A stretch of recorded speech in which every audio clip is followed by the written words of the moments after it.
Welcome to the Chop Team. I'm your host, Seth the Dark Child. I'm your host, Twin Zinc. Our show is about two guys and any friends that happen to come over with a topic that we want to chop up. This is our Barbershop style podcast. We discuss it all. If the fellas at the shop will go in on it, we will. Let's chop it up. Here we go. Welcome back, ladies and gentlemen. How you doing today? I'm your host, one of the hosts, Twin Zinc with Seth the Dark Child. Now, if you're watching this video here, so first off, ladies and gentlemen, we do live recording every Sunday, 3-ish, p.m.ish. You know, black folks, that's what we here, right? Close enough. So you might be listening to the show on Monday morning on a podcast, but we do live recording on YouTube, 3 p.m. every Sunday. So tune in, follow us on the Dachop Team on YouTube. So tap in. But if you're watching the show live or watch it whatever later on, as you see, we have some guests on the table with us today in the barbershop, you know.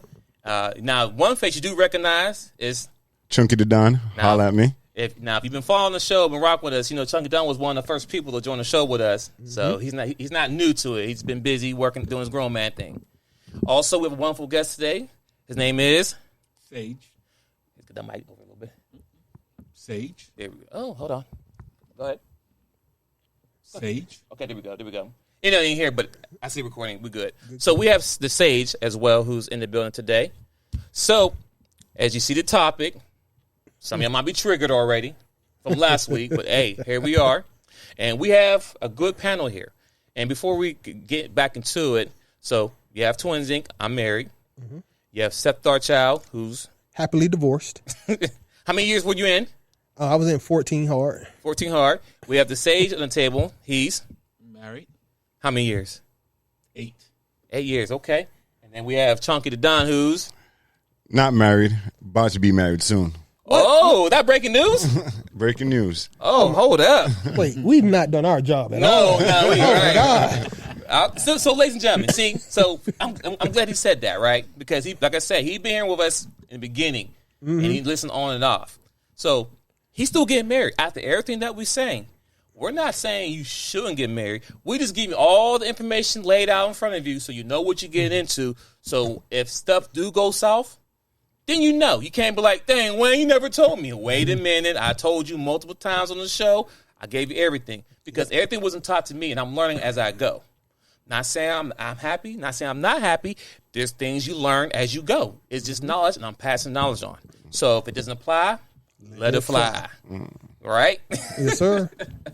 All right, so we get into it right now. So this is part 2, and now if you pay attention from last episode, right? So if you didn't watch episode 1 or part 1, go back and watch it and come back to this because we had 3 documents, but guess what?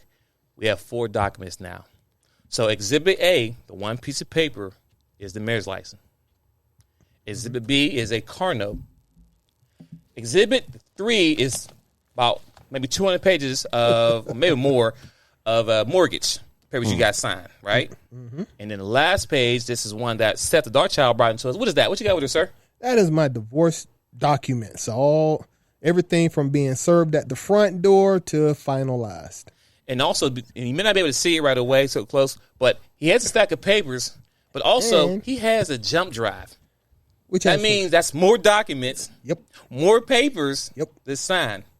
And as we talked about in the first episode, that one piece of paper up front, which is a marriage license, can cost you everything.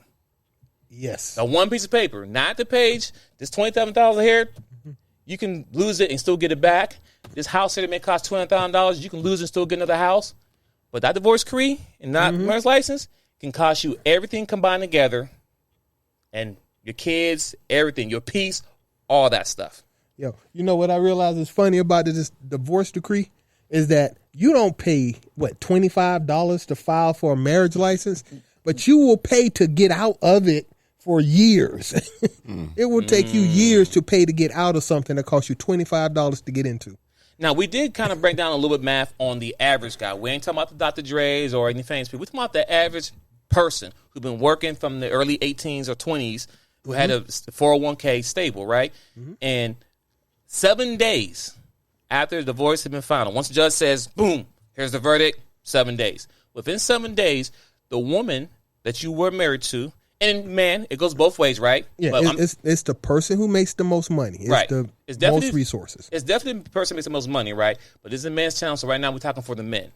If ladies don't like this, you can have your own show, and I'll be glad to join XYZ, but we're talking to the men today. This is the barbershop. This ain't the salon. Big difference. But most of the time, it is the men who make the most money because we're taught at a young age to provide, protect, family. lead. Just the basics. As a young little boy and you become a man, these things you do.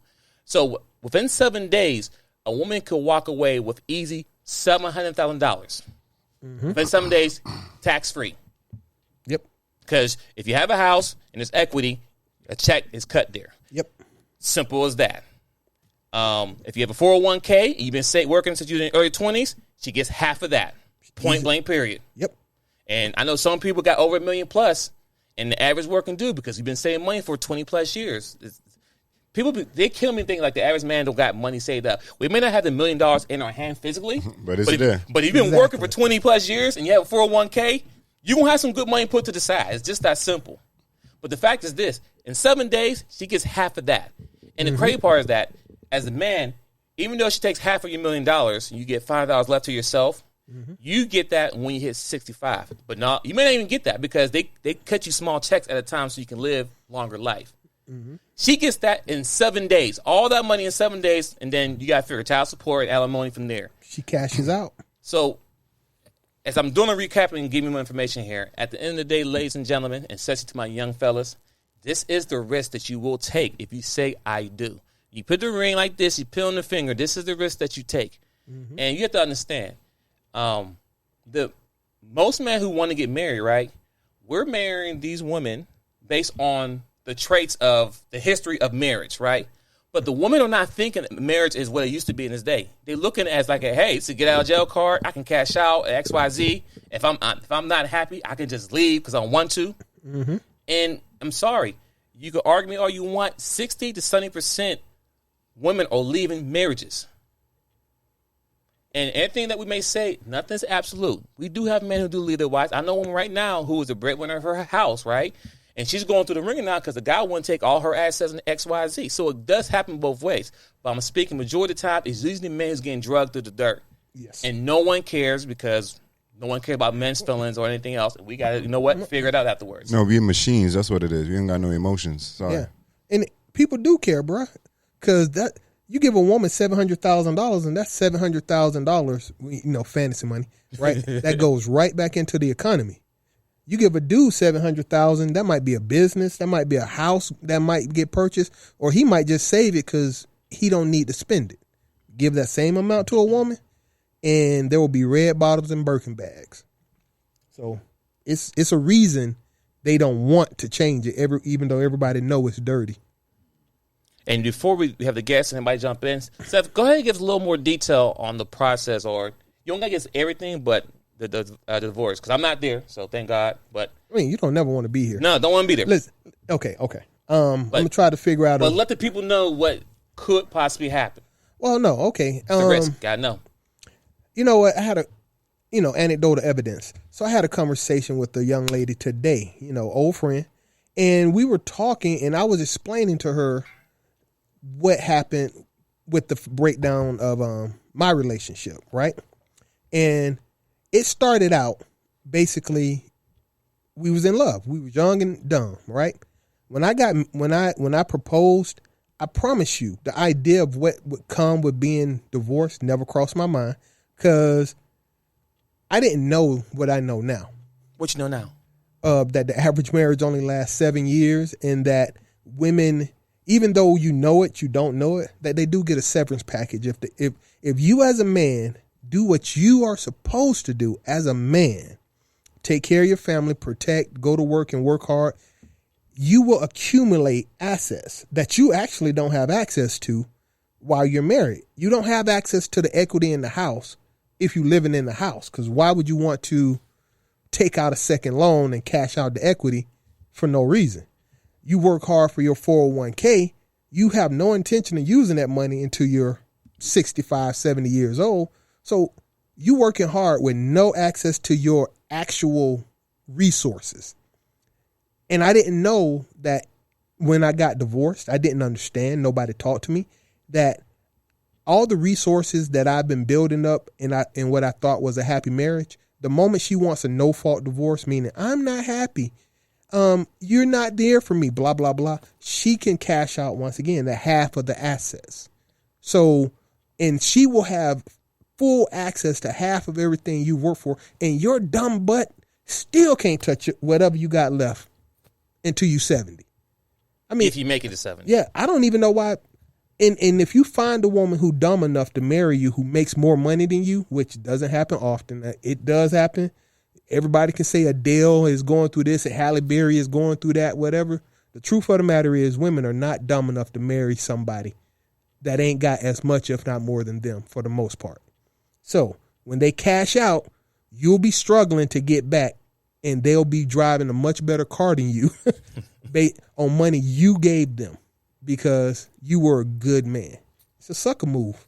So that's how I feel. I don't know if I answered your first question. I mean, you kind of hit on it. You hit the nail on the... It's really about giving the information and putting out there. So, fellas, y'all can jump in anytime you want to as well. You know, yeah, ask any questions too. With like I'll say this.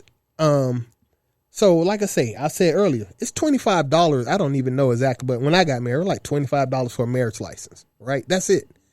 I've been married for 4 years. June made 4 full years, so I'm looking at 4.5 years, including child support, legal fees, and assorted stupidities. My divorce cost me in the neighborhood of $150,000 to $160,000 in cash, which is like damn near 2 full years of my income gone. Wow. Out the door. Right? That's just because I wanted out of a situation. It ain't even have nothing to do with wait. that part. You want it out?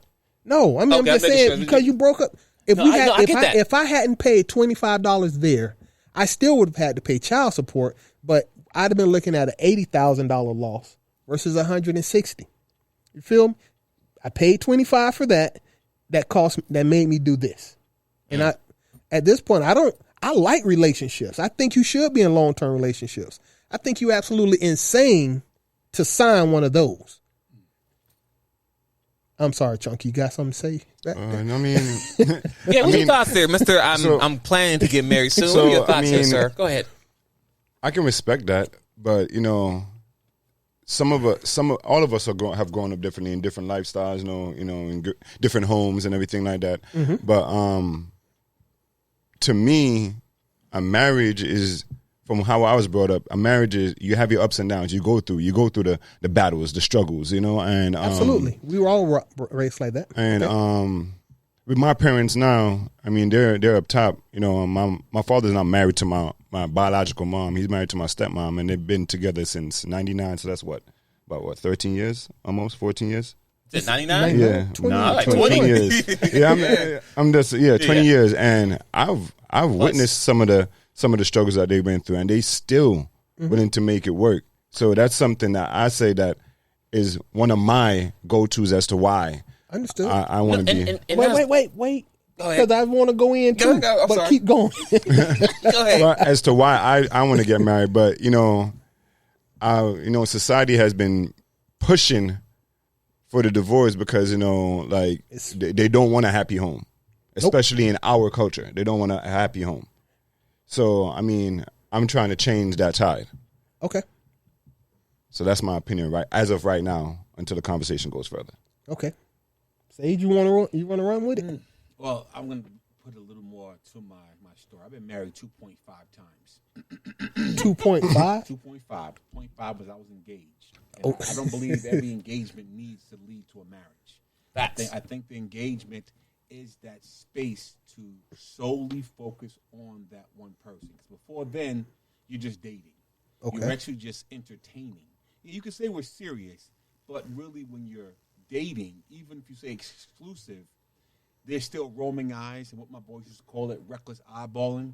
So what you end up doing is you're comparing multiple players at one time for the same position. Mm-hmm. And then that doesn't give you a clear ability to really understand what can I really deal with this person. So again, I was engaged before, and again married as well. My first marriage ended in a divorce. I would say I was married the first time, total 2 years. Let me ask a question. Mm-hmm. Who pulled the trigger on that? She did. Okay, keep going. She did. But I'll give a little bit more to that in a moment if you like. So I would say I was happily married over those 2 years, probably for the first 6 months. Same thing I said. But Keep I would going. say this: I also was married way before my time, before my maturity of manhood kicked in and understood. I was in the military, and I was gone 9 months out of the year. Okay. So again, I married her, took her from a small town in North Carolina, moved her to Virginia Beach, but then I was gone 9 months out of the year. So I can imagine me being gone, and just all hindsight. Yeah, newlyweds and all that. Newlyweds. We had a new child. She didn't have a support system, so she wanted to go back, around her family. Yeah. So again, I'm not upset about that. I'm just saying that's what happened. I didn't have enough of the faculties and responsibilities and have a strong enough support system to ensure that we could stay married through a military lifestyle. She moved on. She passed away. Oh, rest in peace. So I got engaged.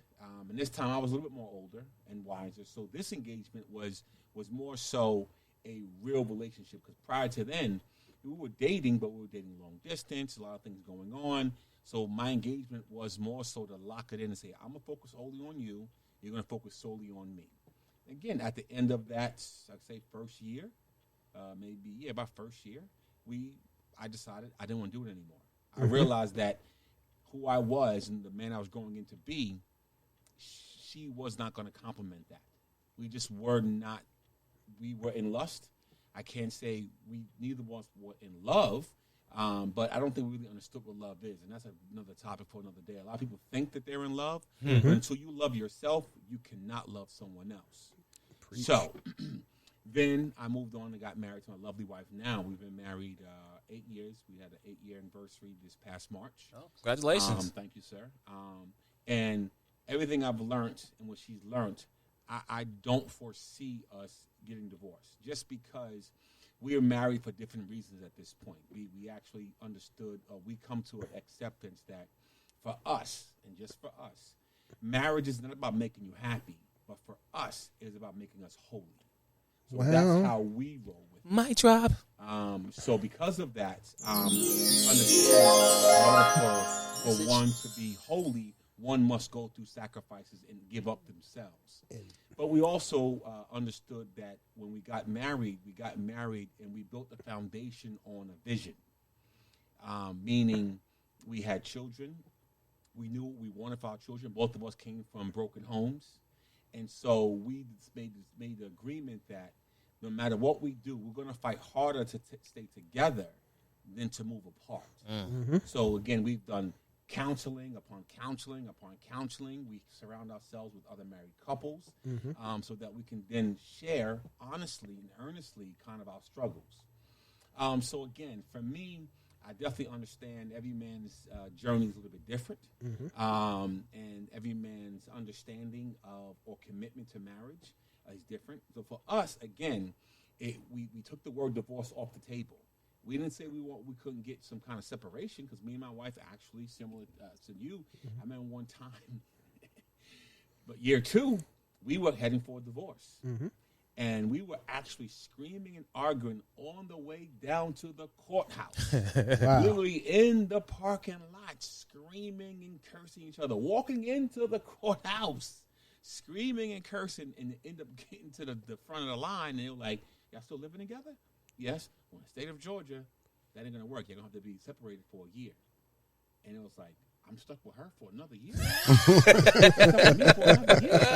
I didn't know that. Oh, heck no.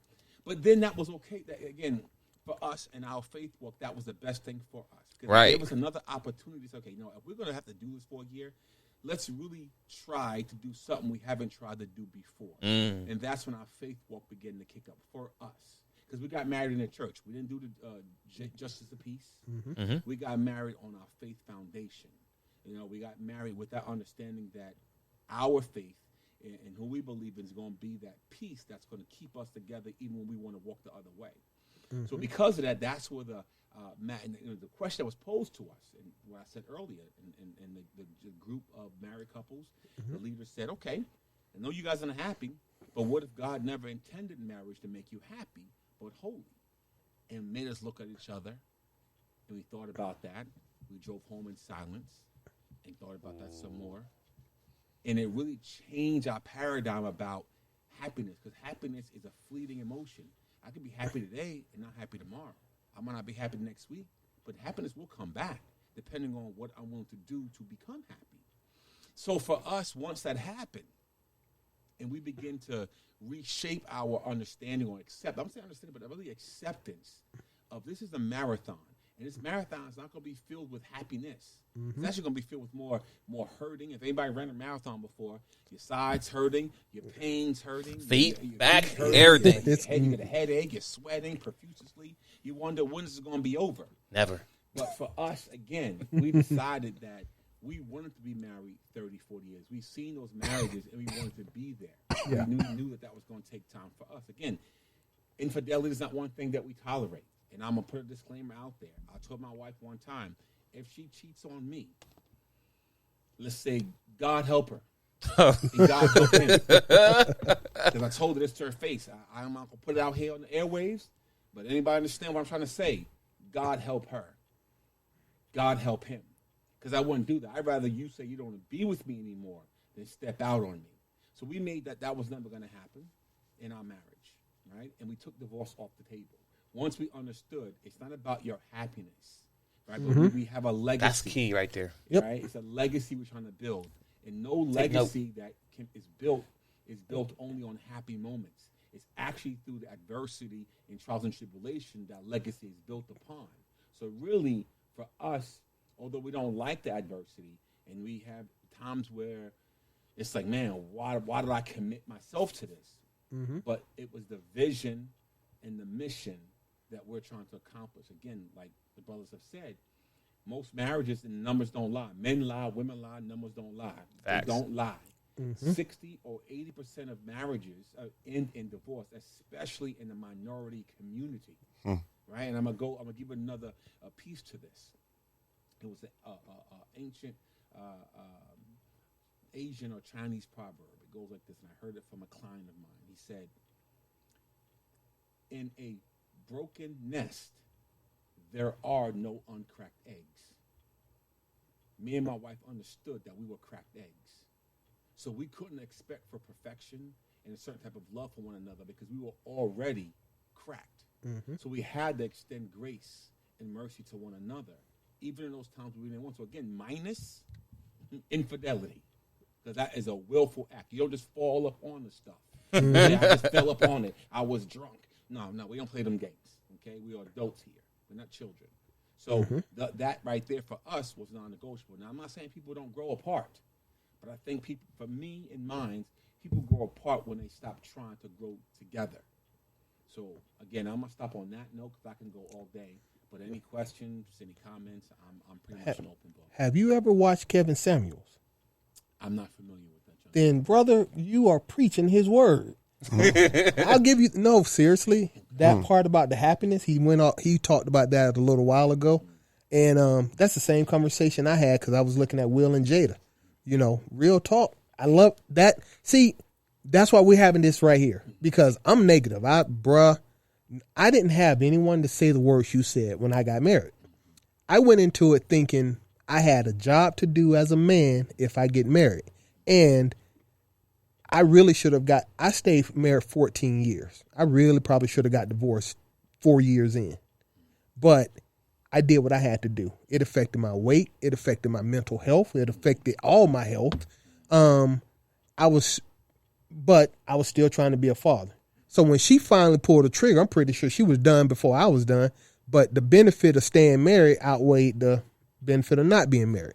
Either way, if someone would have explained to me that it ain't her job to make me happy and it ain't my job, which I damn sure did my best to do, was to make her happy. We were never working on the same sheet of paper. And when she decided her happiness was more important than staying together, we got divorced. We can talk about everybody got their own stuff like cheating. I'll be honest with you. I don't even look at cheating like that. I was unfaithful for a significant amount of time, but it was because I had problems at home. Instead of communicating what I wanted, I did self-medicate, and So I felt guilty for that. I carried that burden around. Turns out that, you know what? Sometimes what's good for the goose is good for the gander too, right? So you think you got an angel at home and both of y'all devils. It happens. But I was still trying in the face of brokenness to state, once again, when she pulled the trigger, I was like, I fought and argued. We discussed and talked, cried, up until I got the knock on the front door and I got served. The moment I got served, I was done. We had already been separated for a while, but 90 days after getting served, I was divorced. And I have yet to ever have went back and be like, yo, I made a mistake. I realized that I didn't know what I was doing. I hurt myself to do what I was taught was right. And girlfriends are better than wives, because if as a girlfriend, for me, at least I know she's there willingly every day, for better or for worse. When we got married, I felt like I felt like we were together because we had a sheet of paper. Facts. So I believe in long-term relationships. I would like to have a long-term relationship, but I'm not signing a document that gives you a severance package when you leave. That's how I see it. So like I said, I don't disagree with you. I disagree with marriage. I don't disagree with nothing else you said but marriage. So why not do the prenup? If that's Because I was young and broke and dumb. I didn't know what a prenup was. We didn't know that. Now I know what a prenup is. Men didn't know that. But I can avoid the cost of a prenup by not signing that in the first place. I don't even have to pay for a prenup. And like I say, I don't have a problem living with you. I love women. I like having somebody to come home and talk to. But I will never put myself in a position where you can put a gun to my head. And if I got to get a prenup, why did I get married? Not because it's not a good idea, but a prenup says you won't do this, and in case you do this, and we're going to mark it all out. You can just be my girlfriend, and when you decide to break up with me, you can just pack your stuff and leave. So you basically saying like a prenup is like a business deal.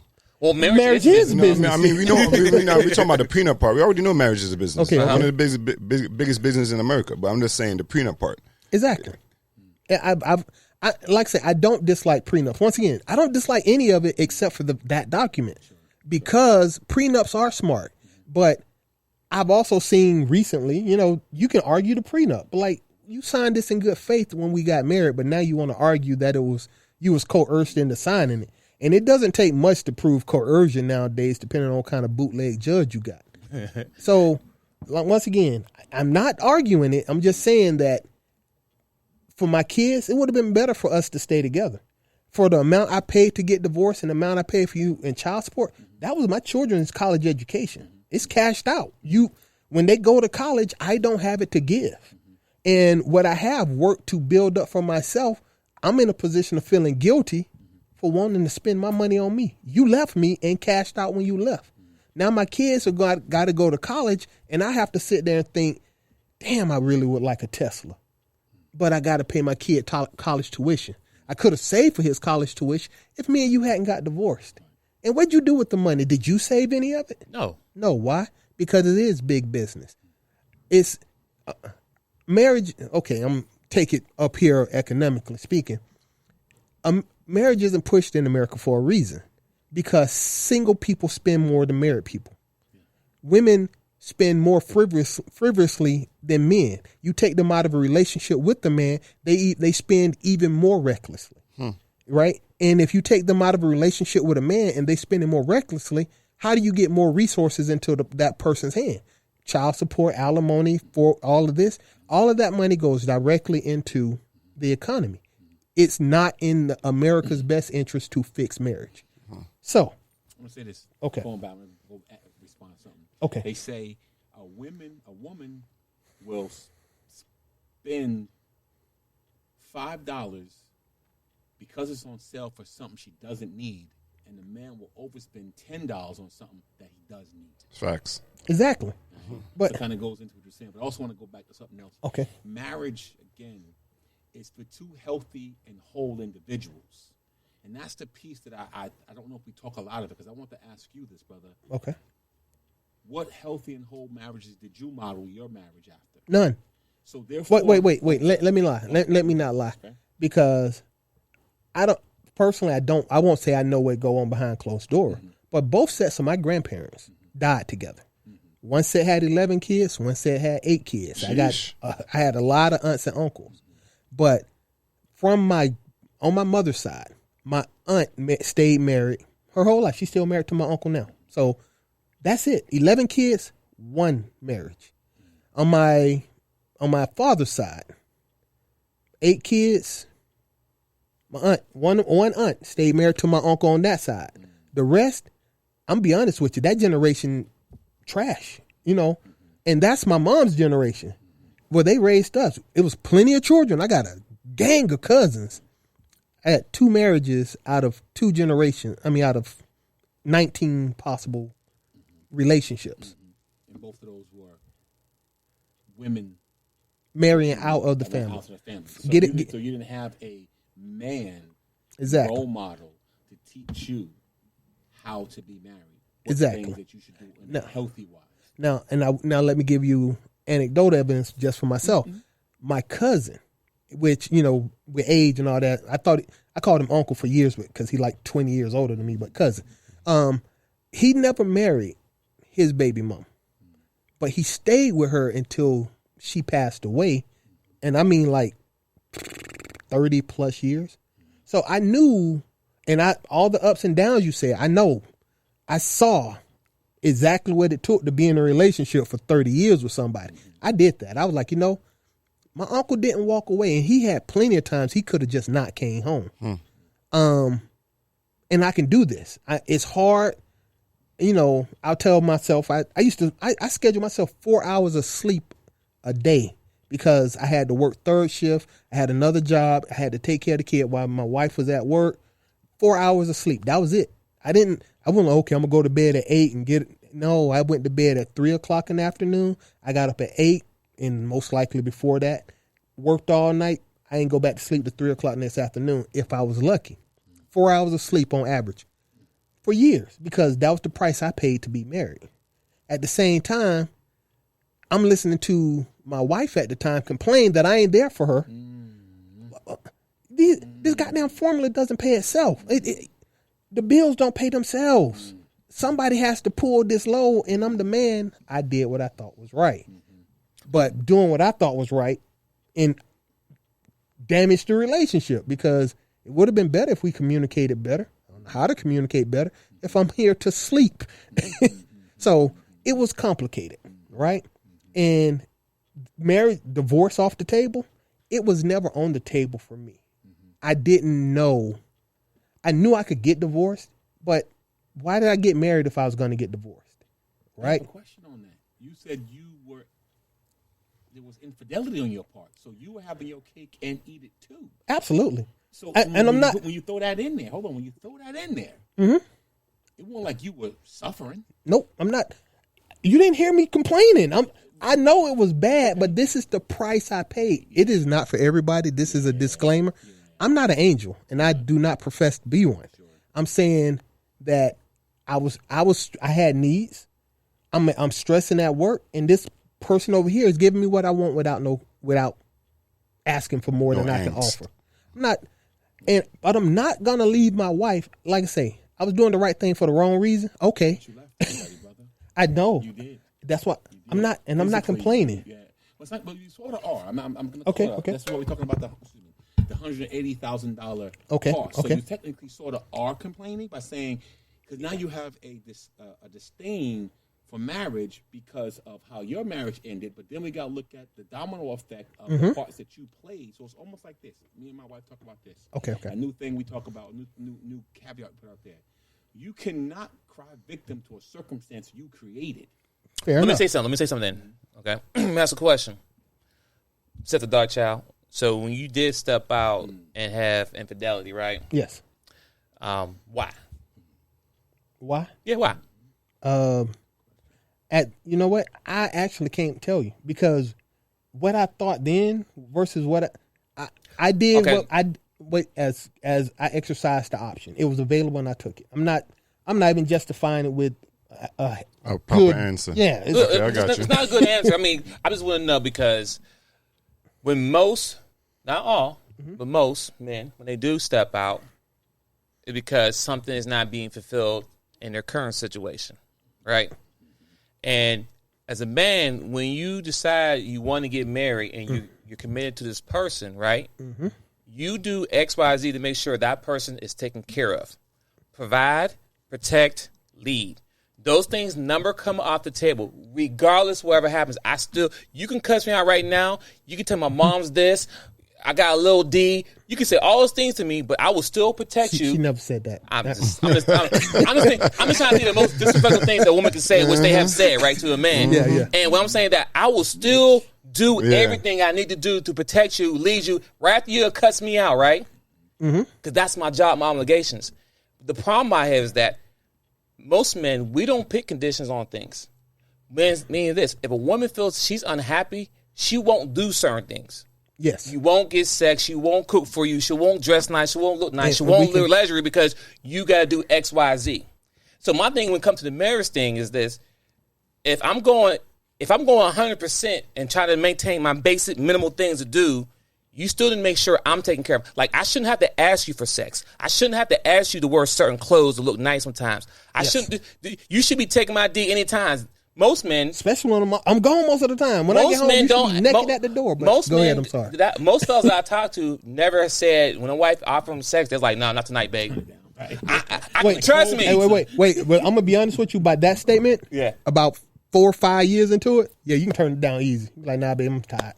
Cause you sometimes you disengage. But the thing is that's different. Hold on. How did you get disengaged? That's what I'm getting at. Hold on. I'm never disengaged when it comes to the wussy. You think? wait. That's why I'm having this conversation right now. I'm never disengaged. Whoa. I got a brother. I'm gonna tell you this, sir. I got a brother. My brother went to the doctor. He was diagnosed with ED, erectile dysfunction. ED. It's a mental thing.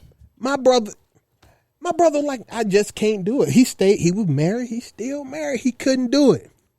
But he met a girl and started cheating. He was like, bro, ain't nothing wrong with me. I just hate my wife. Okay? So yeah, bro, you can, at one point, that's all I'm getting at too when someone does step out, right? Because I had conversations with multiple people, right? And women say, well, he shouldn't cheat. He should this. And the lady, I talked to one lady, she broke her marriage because her husband cheated, right? I said, okay, he's wrong. I'm not saying, I always say cheating is right. Cheating is definitely wrong, point blank, period. But the question I asked for, I said, did you ever find out why he cheated? No, I didn't care. It doesn't matter. So what's going to stop you from doing the next thing with the next man you meet? And it happens the same way. Because you don't know what he was going through, what happened at that time. No one, like you said, like the sage said, no one slips and falls in it. There's usually a build-up conversation and lead to one thing, then it happens. But my thing is this, what part of the thing that you didn't do that caused them to kind of stray away? That's what I'm trying to say. I'm not pointing fingers, but you once again, as a man, I have to protect you at all times. I will not turn off protecting you. If it's 3:00 in the morning, the window break, I'm not gonna say, no, babe, I don't feel like it tonight. You gonna check it for me? Nah, I'm tired. I got work in the morning. Can you check it for me? The mortgages do. You get it this time, baby. Yeah, you get this money. I done paid the mortgage like 122 times. You get the next 6. Oh, the kids. You don't get to do the that. kids, and they're not gonna eat today. I don't feel like it today. No, men don't do that. So that's all I'm putting on the table. I'm not saying cheating is good. Not cheating is right. It is wrong. But what I'm saying is this. I mean, right. But what I'm saying is that it takes two to tango. It takes two to tango. If for some reason your man's stepping out, you need to find out why he's stepping out. Are you? Because the thing is this. I say this all the time. When we first date, okay, I'll say this. Go all the way back. Go all the way back. This is what I'm saying now, fellas. You could be in a long-term relationship. Do it. We are stronger together. That's number one. So the only problem I have is the marriage part. Don't do it. Once you put the ring on her finger, you lose a thing that's called respect. Just that simple. In leverage. And when I say in leverage, but when I say respect is this. When I was single, I never had to deal with a woman arguing with me, cussing at me, getting loud with me. Now, did it happen? Disagree? It sure did. But guess what happened? If I'm out in dinner and we having a conversation, you get mad, you all slick and talking about mouth, I will leave you at that table right there. I'll be like, check please. I give him the money and I walk out. You ain't take me home? No. You talking to? No. You say it right here because there's a level of like. I'm not saying I'm the God's gift to earth, right? I'm not saying that. But I'm saying that If you're going to talk to me like that, I don't need to be with you because I can find someone else who's going to treat me and talk to me different. And I understand. Are we going to argue? Yes. Are we going to fight? Yes. Yep. But do we have to do it in public? Do you got to disrespect me in front of friends, family, and strangers? Don't do that because I'm still a man. So what I'm saying, once you put that ring on the finger, that respect level goes away. And women tend to do things to agonize. They would do things they wouldn't do if you were single. Because if you were single, you'd be like, peace. You know what? I ain't gonna argue with you. I'm gonna pack my stuff and I just You'll leave. shelve them. And that's what I'm saying. The risk. See, I know, and I'm gonna let you. I'm gonna let you. So I know you want to go in on this. Yeah. One thing.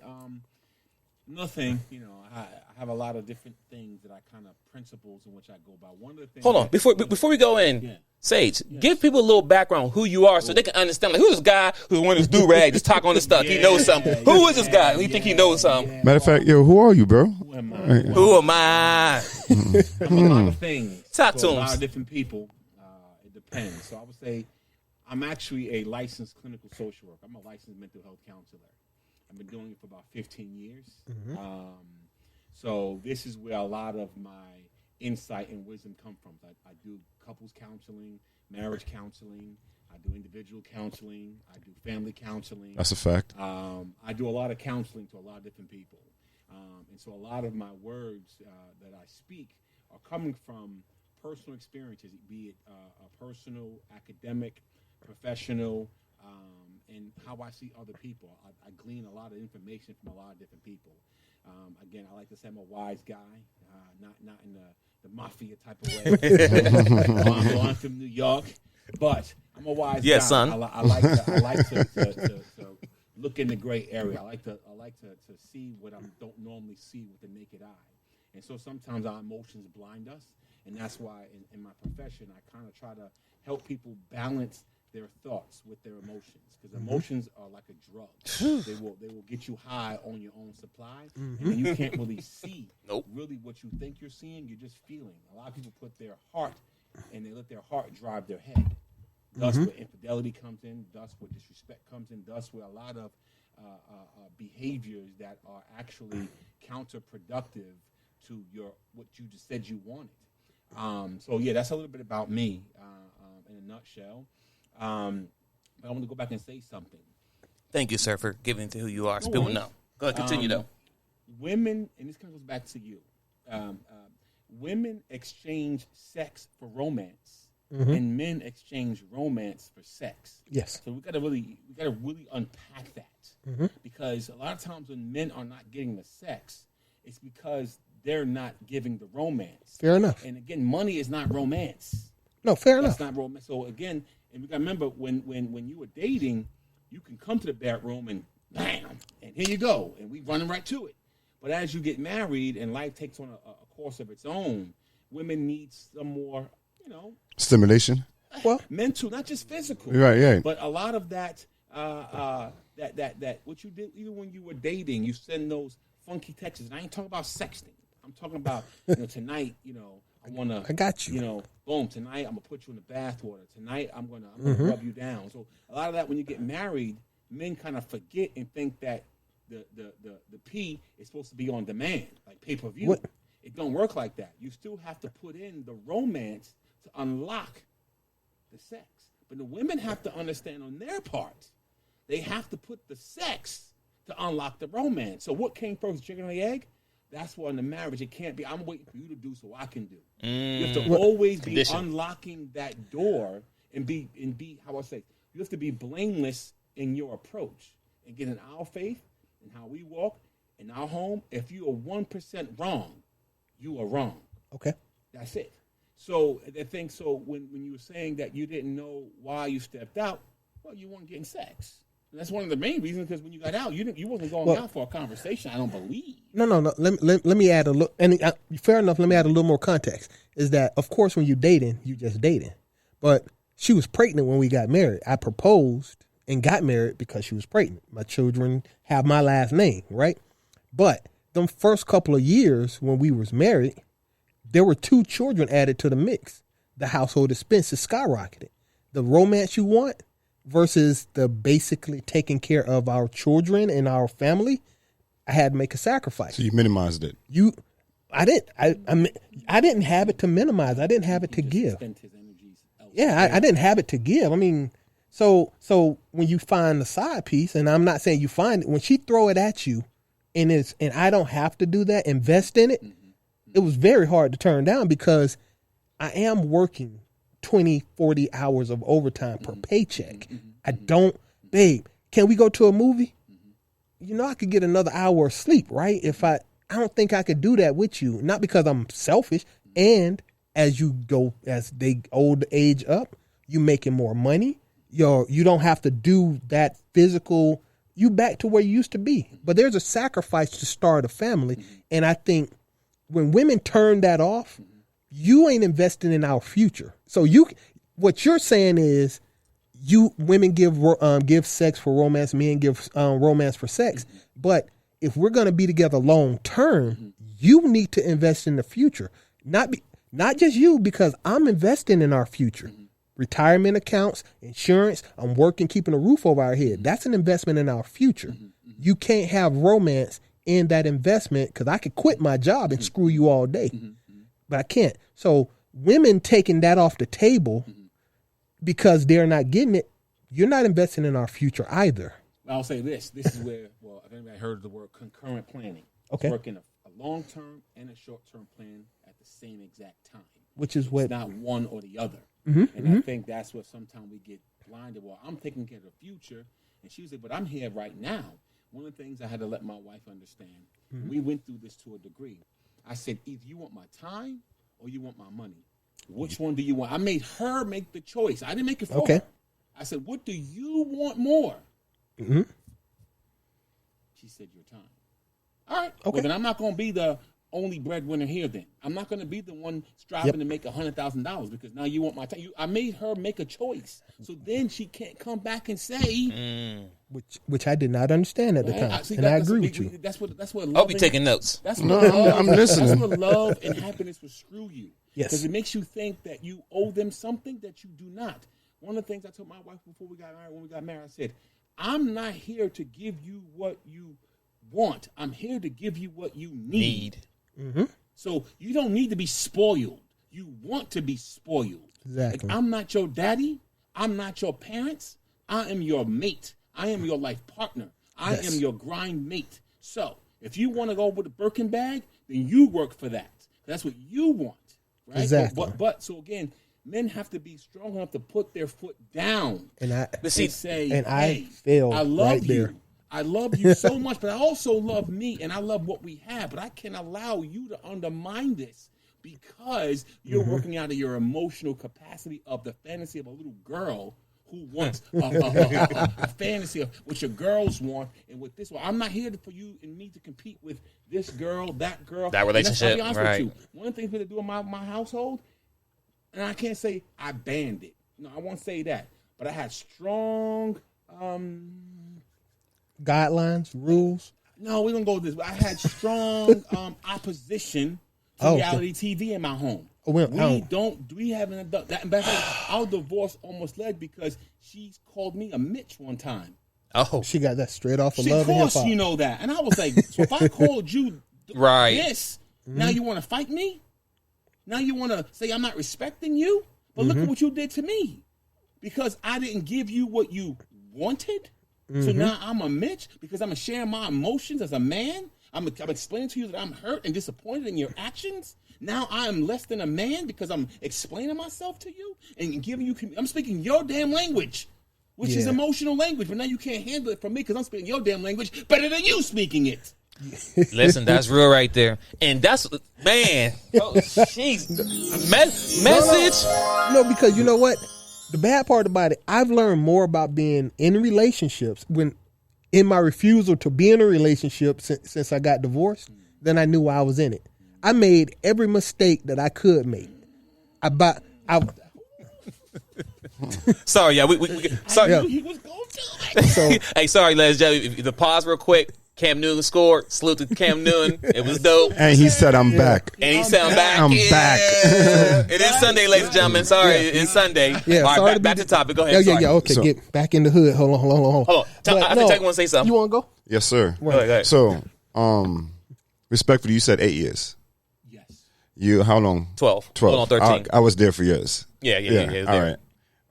Yeah, I wasn't there for you. Sorry about that, but but the crazy thing is, I feel like a lot of marriages are not lasting now because of what you said earlier about the social media, and these shows compared to when y'all were married. Like in the beginning, it was still MySpace.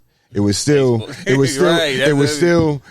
BlackBerry phone, the chirps. They were still around. Yeah. Right. Hey, now, I was married before text messages. Now you got Instagram, Twitter, Facebook. You got Clubhouse. You got all these apps and shows and everything. Yep. And Yep. they're showing separation. They're not showing togetherness. No, of course. For one. For two, also, it's a lot more bashing on us men because we're getting in tune with our emotions, our feelings, really getting out there and not hiding it. Because back in the days, if you did all this, you weren't considered a strong man. But so now that men are starting to do that now, a lot of women don't. They don't know how to handle it, and they don't like it because now they're not in control. So with that being said, with me being in my relationship right now, there are emotions. I do let my emotions, I tell my emotions, I say how I feel. Just like how you'd want me to listening, reply only if it's deemed necessary. But listen to understand. There's not a lot of listening and understanding going on in these new marriages. That's why nothing is being worked out. After the first year, I'm done. I don't need that. But then a lot of them, then you go talk to my man, you go talk to my best friend, you go deal with my cousin.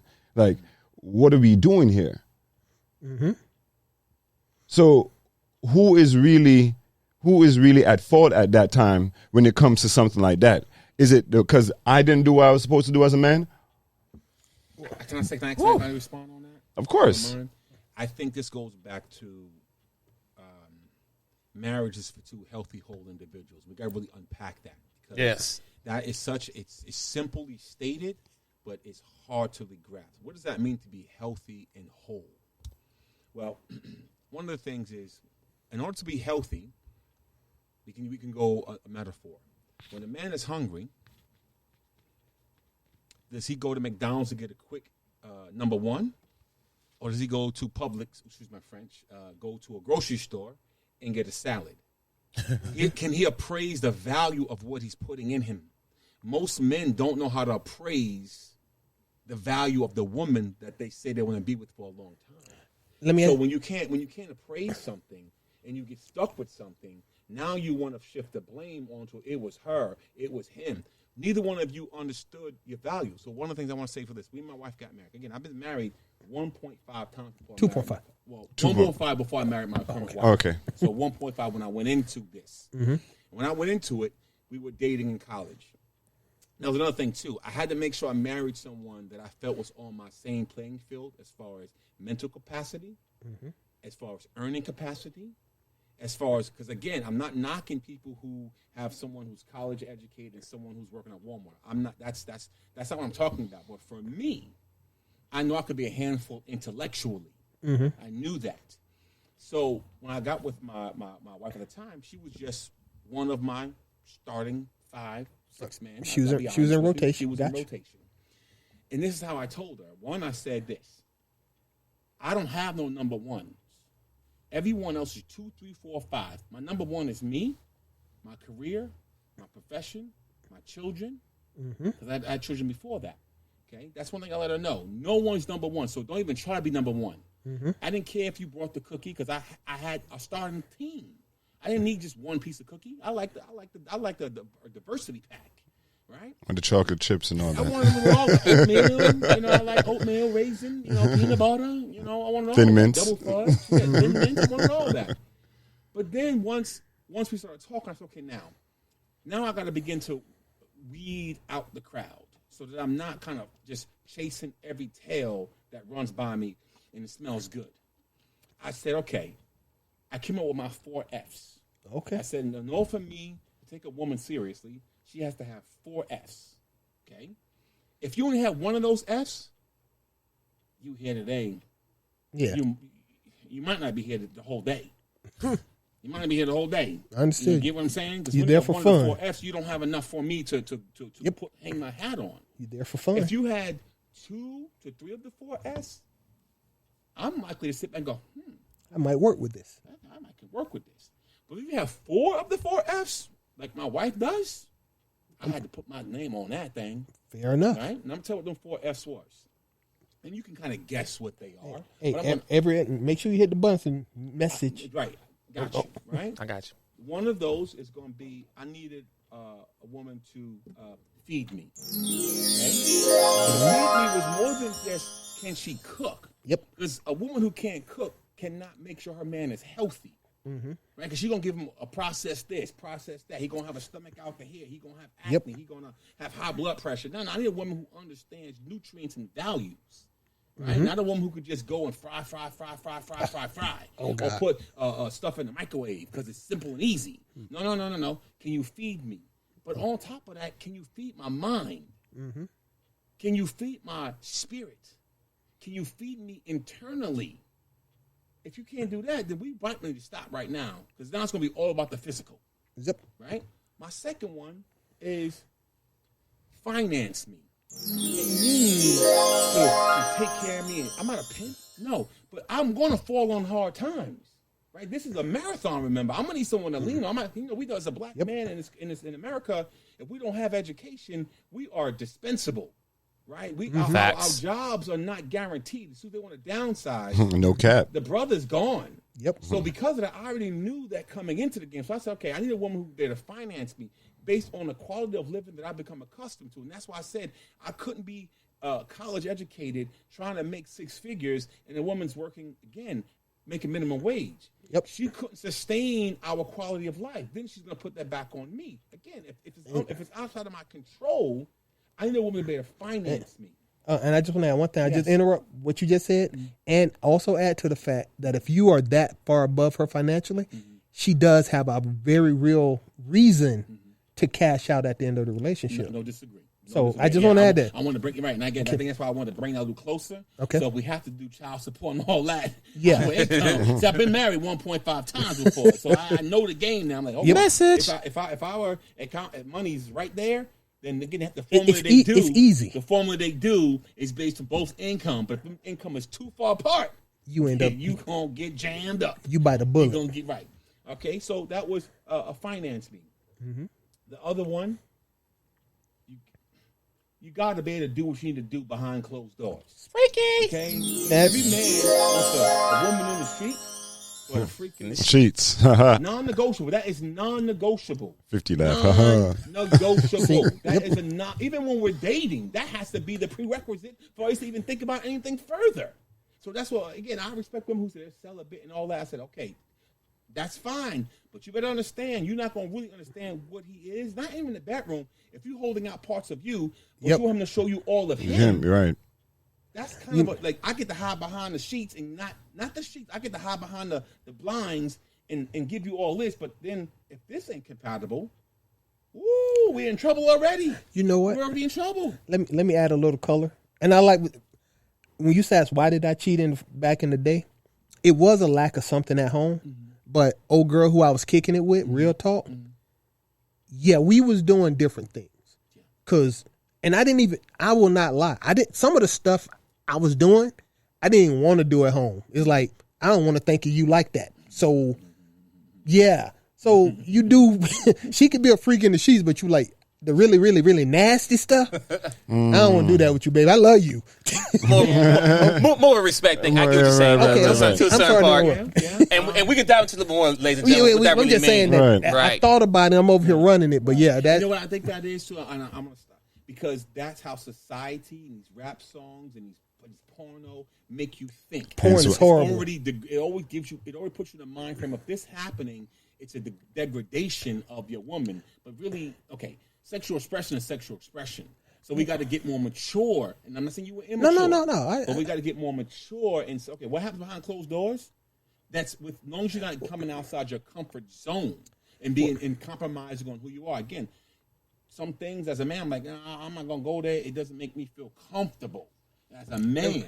But hey, if you like that, and I do it to you, go ahead. Then let's go with it. But I can't. I'm not going to do it to me. That's not what my line. Something like that. You're like, whoa. I got lit, but like. I know. Confessing. I don't mind confessing. Once again, self the dark child. You will not find me in a birth certificate. But when I was a teenager, I had first time I had group sex. Right. Well, I was going with one of the girls, and I was in the room doing the same thing to her friend, but it bugged me. I saw it, and it was like, so we broke up because I was like. I saw you doing it with my boy. You made the homie smash. And she was like, yeah, but you were doing it with my girl. Yeah, but still. Double standard. And it was there and it was in the, so I like, that's the point, and this is teenage years when I realized some of the stuff you might get down with ain't some of the stuff you want to live with. Yeah. And so that's the. Yeah. So let me go to the last one. Running. I'm sorry. Last F, really. And this is great. This is a big one for me because I've seen a lot of men who I've been around not stay faithful. So for me, faithful. No. Oh, not yet. Oh, okay. They're not staying faithful because basically they're not getting what they really want. And mine was you had to be hella fine. That was my act. Okay. I wasn't gonna go with. And again, I'm saying I'm a 10. I'm not saying all that, but I know I ain't no 5. So if I dated a 5 or 4, my eyes gonna keep looking around. Every time I see a 9 or 8 or 10. I don't want to look at TV and be so attracted to what I'm seeing that I forget what's over here. Mm-hmm. So for me, I know a lot of guys I see cheating. I'm like, if you didn't want that, why did you stay with that? Because she was giving you money, but she's not what you want optically. Then you're now going after the chick in the club that optically does it for you. You screwed from the beginning because now you're gonna stop really giving me. Also, for me, I had those 4 Fs, and once I got those 4 Fs. I hung up my shoes. I knew at that point. Now, could I have waited around to get another 4S? Fine, but now I'm wasting time. I got tired of wasting time. Exactly. So I had everything I was looking for, so it made it easier for me to be monogamous, to cut out all other bull. Mm-hmm. It allowed me to really, really double down on looking at her, beginning to work with her even through the marathon pains, because I had everything that I knew. That's about appraising. Most men do not appraise. They just jump in because she's a freak. Okay, that's fine. That's one of your F's. But now you took the joke too far. Yep. Right? You took the one night stand too far. You took the one night stand and made it a week, and now you're together a month, and now you're together 6 months, and like, oh, we go together? I guess we go together. No, you should never been together more than the night stand. And adding to fact, or she got pregnant and you thought you were doing the right thing. Wrap it up, man. So that's the immaturity. Okay, listen, that's immaturity. That's we know AIDS is out there. We know there's STDs out there. So when people, and especially in the African American community, we know that AIDS and HIV run rampant. So to still be running out there unstrapped, you a damn fool. You are a damn fool. Because they don't. Come on now, come on. Because you like the way it feels. Okay, I'm not going to sit and play Russian roulette. I'm not saying that also. I'm not saying I've never done it. I have done it. But it's like, oh, okay, what are we doing here? I'm not asking one chick one time. I asked her. I was in college with her. We went to a seminar that talked about AIDS, HIV on the rampant in the African American community because of the down lows, right? Down lows. Going over here and being over here. And I said to her, we went to the seminar. Why are we still having unprotected sex? You were in the same seminar I was in. Why did you let me get inside of you? She was like, I don't know, I trusted you. Oh. Then you just hear them say you don't trust nobody with your health body. And you know I'm a player. You know, I know you not, but you know I am. You know I am. And you allow me to do that anyway to you? That's why I go back. How do you love someone when you don't love yourself enough to say, whoa, stop. You're not doing this. Stop. Go to the store. Or even females. Females should have their own condoms. Oh, you don't got one? Trust me, baby. I got one for you. Here. I ain't a freak, but I believe in protecting myself. Yep. So, again, for me, men need to know how to appraise the value of what they're attaching themselves to.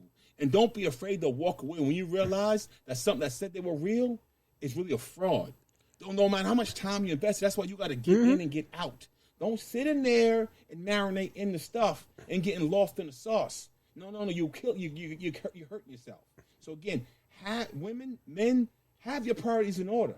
Again, marriage is for two healthy, whole individuals. Know what your negotiables are and know what your non-negotiables are. And if somebody cross that line with a non-negotiable, don't be afraid to say, you know what? This ain't going to work for me. This ain't going to work for me. Because now if you don't, you're either going to end in divorce. Yep. Or you're going to be in hell. Yep. For the long term of your marriage. And I want neither of those. So I'm going to stop on that note. Yep.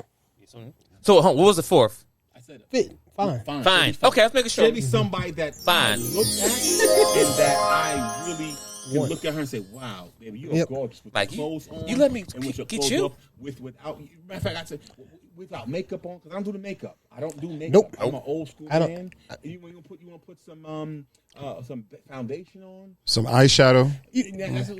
When you going out on special occasions, baby, doll yourself up. For pictures, that's right. But- But other than that. Monday through Friday, I'm cool what are you with that. doing? I don't need all that because you're doing it for me. Because I already told you I wake up next to you. You ain't doing it for me because I don't need you all that. Who you doing it for? Who you doing it for? You doing it for likes? You doing it for? I don't need. I'm not in the media's attention kind of guy. So for me, I like to see you natural, the way God made you. So then I know what I'm getting. When you doll yourself up. And a lot of guys get caught by the nightclub. She got all this on. She got the contour on. She make her cheekbones look here. She got the push-up bra, the girdle. None of that. The piece to make her booty out. And next thing you get home, next morning you're like, who the hell is this? What gremlin is this? The next thing you know, now you say, you know what? Yeah, it was good. Peace out. And now I'm gonna move on to something else that is a little bit more eye candy for me. That is a little bit more real for me. So females. That's that security piece. So again, you gotta know what you want. You gotta be able to praise it fast. Again. Who said it? I think it was either Common said it. It don't take all day to recognize sunshine. It don't take all day to recognize sunshine. When you wake up, you know if it's sunshine or not. Don't guess it. Don't overthink it. Don't take but I'll say a lot of guys too have to be confident in themselves.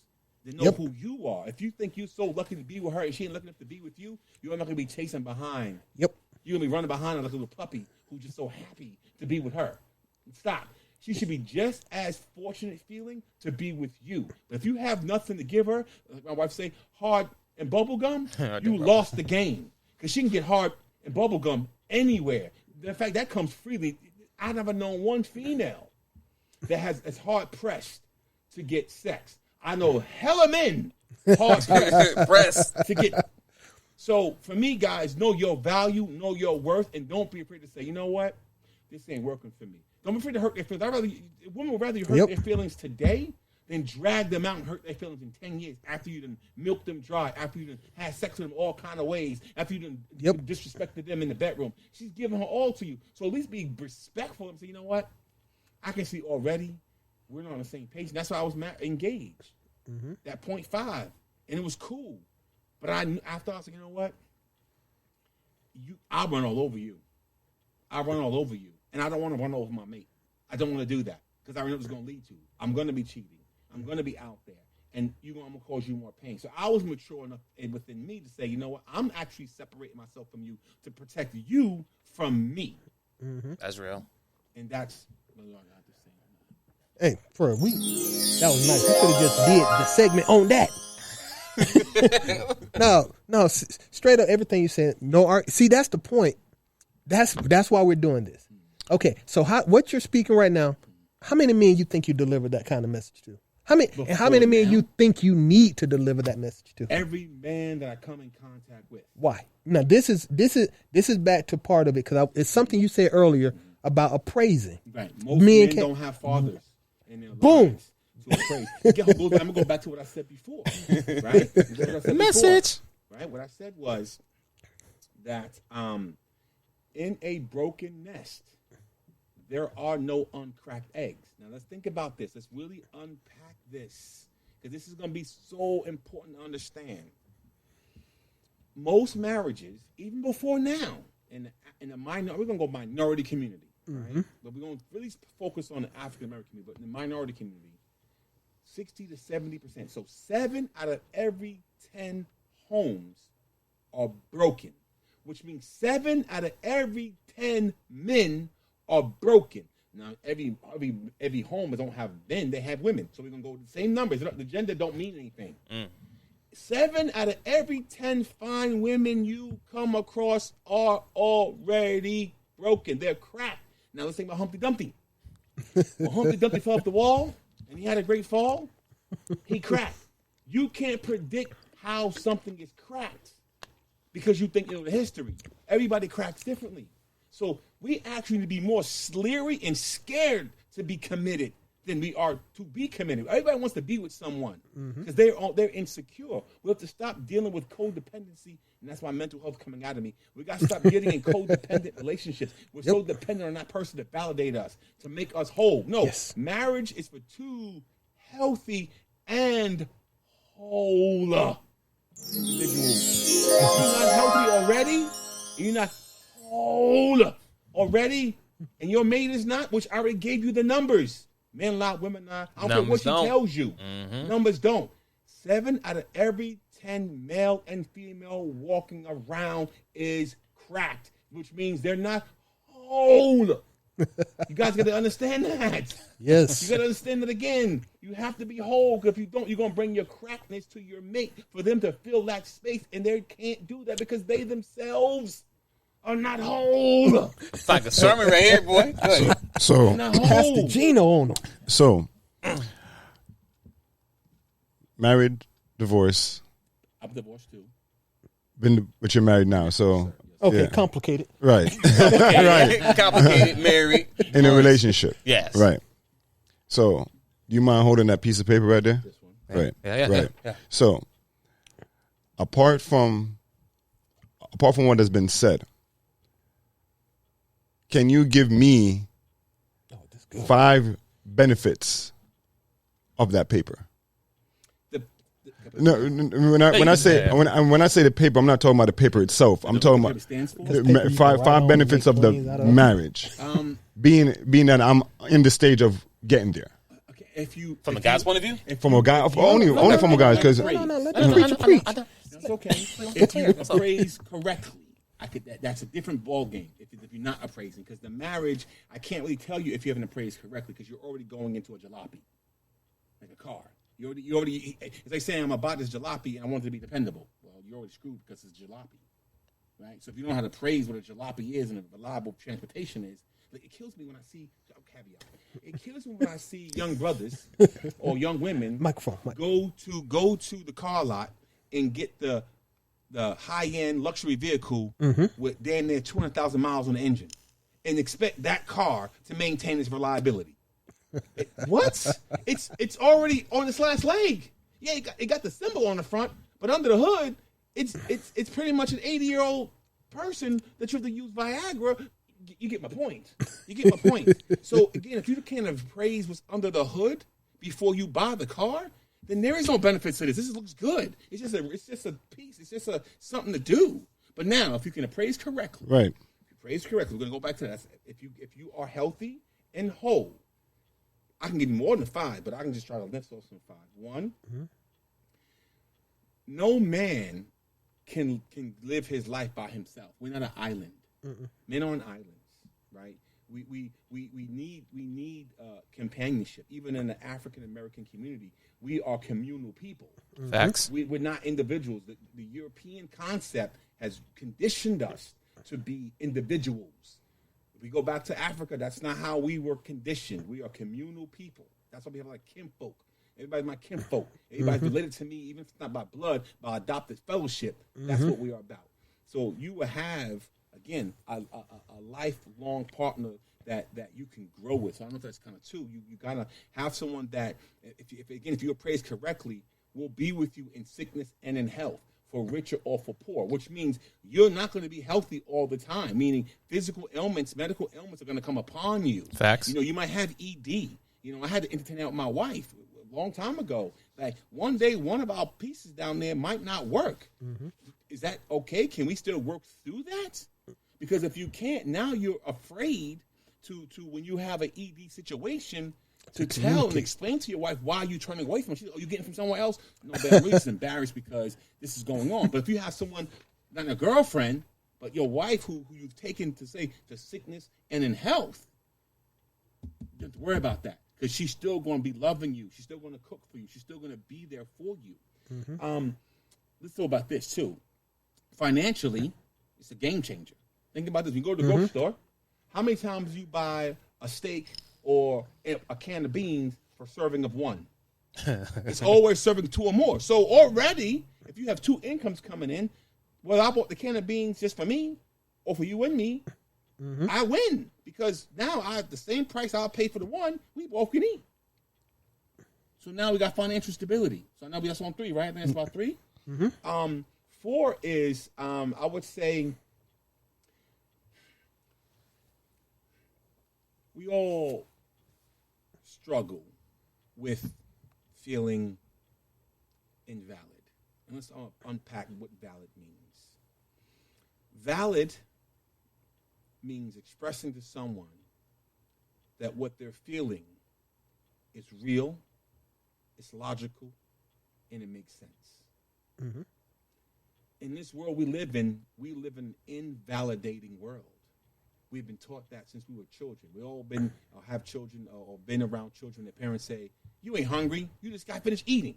Well, how do you know how I feel on the inside? Because you gave me, I don't have more. I want more to eat. But we live in a society that invalidates people. So most people look outside of themselves for internal validation. When you have your wife or your spouse, if you have praised correctly, that person offers love. And I'm going to break down what love is. Love is, I promise to listen to you. I promise to offer wise counsel to you. I promise to validate you. And I promise to empathize with you. Without this, you can't really have love. You have lust. You have situations. You have other things. But you can't live off those things because there are going to be times when you're going to need that person. Like most men, we all feel it. Most men, if they have a good woman, feel they can do anything. Let's use Barack Obama, for example. If it wasn't for Michelle Obama, I don't think Barack would have pursued the presidency. She was his rock. If she was his girlfriend, we would never saw her. And I don't think she would have been able to push him and hold him, right? So I'm not sure if I gave you 4 or 5. I don't keep track. I'm not sure if that's 4. Hey, bro, you on a roll. Keep it going. No, keep it going because when you're done, he's going to have to give me 5, and then in all actuality, he's going to have to give me 5 based on the fact that what he has learned going forward since that. 5 Right, because I'm cynical. My thing is I'm saying I like relationship. Everything you said sounds great, but once you bring the government into it, that legal piece of paper, in my opinion, creates this an incentive to not be married. But you also said that since you've been divorced, you've learned things of what it is. So those same things that you have learned are steps that fair enough. could be used in a marriage. Okay. Well, I'm just going to give one more for the sake of I think it gave 4. I would say that the last one. So many to pick from, but really, I would say the vision. What's the vision, right? When you have a vision, it's no better to have someone to share that vision with. Again, it goes back to the companionship. No one wants to really be alone. Everyone on this world is searching for someone. I would say a benefit. I'm going to go back to another benefit of this is authenticity. Because your spouse should be, or you should allow your spouse to be your mirror. Because you can't see yourself. When you look in the mirror, you see a resemblance of yourself. You don't really see yourself. You see what the mirror shows you. Your spouse can show you because they see you. And they can really help you grow. Someone, almost like an accountability partner. Yep. There we go. You have an accountability partner. Because sometimes us as men, we get discouraged, like women. It's hard. We get unsure of ourselves. Hard being a man. But when you have someone who can hold you accountable, not in a negative, but to say, baby, this is who you said you were. Remember, this is who you said what you're about. Remember, this is what you said this is what you're living for. So sometimes we forget who we are. And she's about you, not about what she can get from you. When you have a girlfriend, unfortunately, they're out to get something from you. Your spouse should be about what they can give to you, not get out of you. And that's where the happiness piece comes in. I'm not happy because you didn't give me something. That's why marriage should be for healthy, whole people.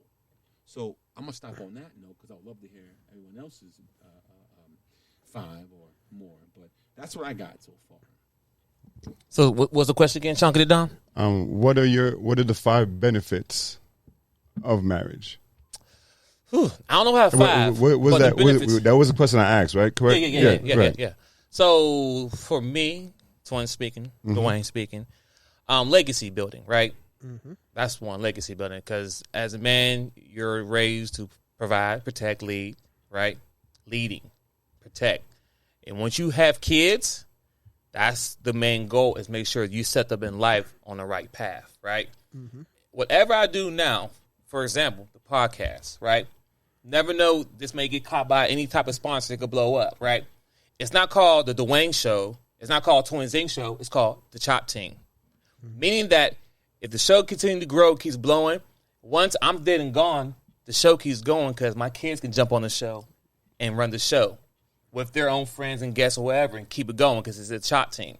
And in 2021 now, if you go in some barbershops, there's some women doing hair in there as well. So the barbershop is now evolving into the salon mixer combination now. So my son and daughter can both take on the show and carry it. So legacy is definitely key because the last name, you know what I'm saying? I want to carry that on. And my kids, like what I'm doing today is for the future of my great grandkids. I'm not thinking about right now in this moment. You think about the owners of the Fords. Mm-hmm. The person who created, like, the Motorola, no, not Motorola, but the car Fords, that person who created the company Ford, he didn't have a healthy, rich life. He struggled. He worked hard to get to it now. His kids, the generation now, is benefiting off the work that he did, right? Does it make sense what I'm talking about? Absolutely. That's legacy. Mm-hmm.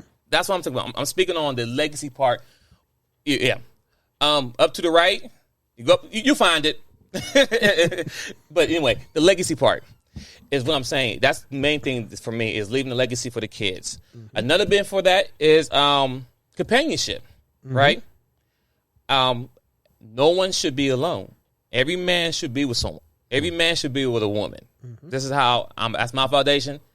Do what you want to do, ladies and gentlemen, but every man should be with his woman to build a family and continue from there. So, legacy, companionship. Mm-hmm. Outside of that, I mean, that's really it, for my opinion. As far as, adding on to what you already heard. I mean, what he said was good too, but for me, that's like, honestly, I can still be in the relationship I am now without the legal document. And as I state early in the conversation, the only difference for me being married and not being married is the ring and the respect level.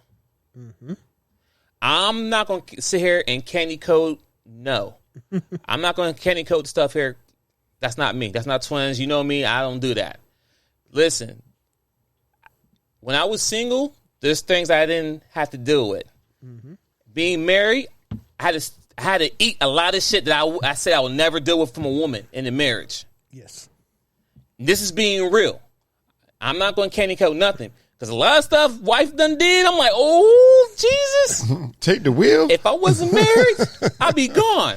But I know going to the marriage. See, the thing is, when I get married, when I got married, marriage is till death do us part. Yep. It's not till if I'm happy apart, not till if she cheats me or not. She better not do that anyway. But anyway, what I'm saying is that there's no stipulations, right? Mm-hmm. Because everything I do is for her, both of us. I mean, we have kids now, so I'm going to take care of the kids, right? Once the kids, another thing is this. Once you turn 18 years old and their kids are grown, that's when the marriage should be fun, ladies and gentlemen. That's when the man and husband, they should have the most fun in the world. We should be traveling the world together. That our kids should be grown or living their life, and then when we do become grandparents, then we spoil their kids, give them all the sugar, and send them back home to their parents and have fun with that.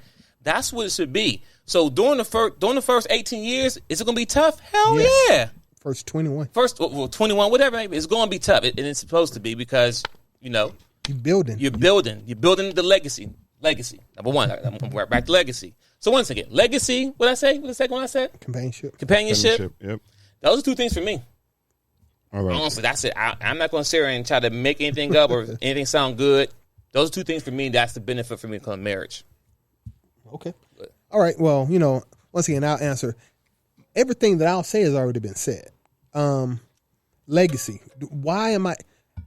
Motivation. When I was married, I had a reason to do what I was doing.